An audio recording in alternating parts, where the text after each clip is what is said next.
Well, let's talk to political affairs correspondent Jide about this development. Mr. Joe, thanks for joining us on the news tonight. We saw Dara stand still for the former President Muhammadu Buhari.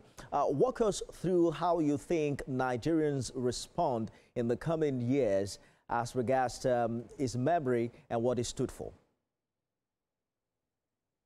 Well, I think Nigerians, we need to, there is a lot to learn from the life and times of the late General President Muhammadu Buhari. He's a special breed of individual, and he lived his own life to the fullest, life of simplicity, life of prudence, very austere life that shuns ostentatious lifestyle. You could see his modest bungalow in Daura, where he retired to and where he was buried today. The future for me is for him to be immortalized, for people to learn about his legacies, and there are quite a lot of legacies he has left behind: legacy of integrity, patriotism, simplicity, a lot of virtues. Someone who believes in Nigeria, a non-repentant Nigerian, proudly Nigerian. Very few occasions you will see him wearing any foreign attire. He's always in his Babariga and his Fulani cap.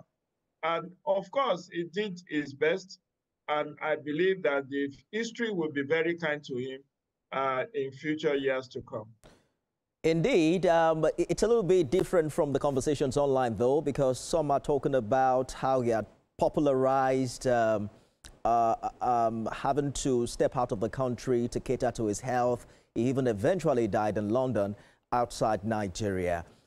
Do you think that it's his 8-year presidential tenure took anything away from the political stature he was able to build before that time? Well, I also have issues with him dying in foreign land, but again, there is a lot of complexities about whether it's something you can ban a leader from traveling for Medicare of his choice. It's about choices, and I believe he had his doctors in UK long before he became the head of state, and long before he became the president of Nigeria.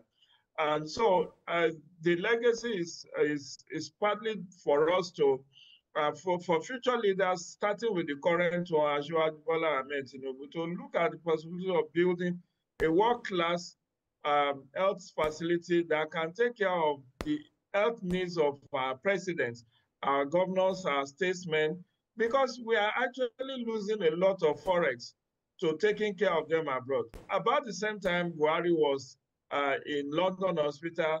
Likewise, the head of state, Abdulsalami Abubakar, likewise his cousin, Maman Daura. And this, at least I know for Abdulsalami Abubakar and former President Buhari, it will be the states, the federal government of Nigeria that will cater to their health needs. Just imagine if we have a world-class health facility that can take care of their health needs here.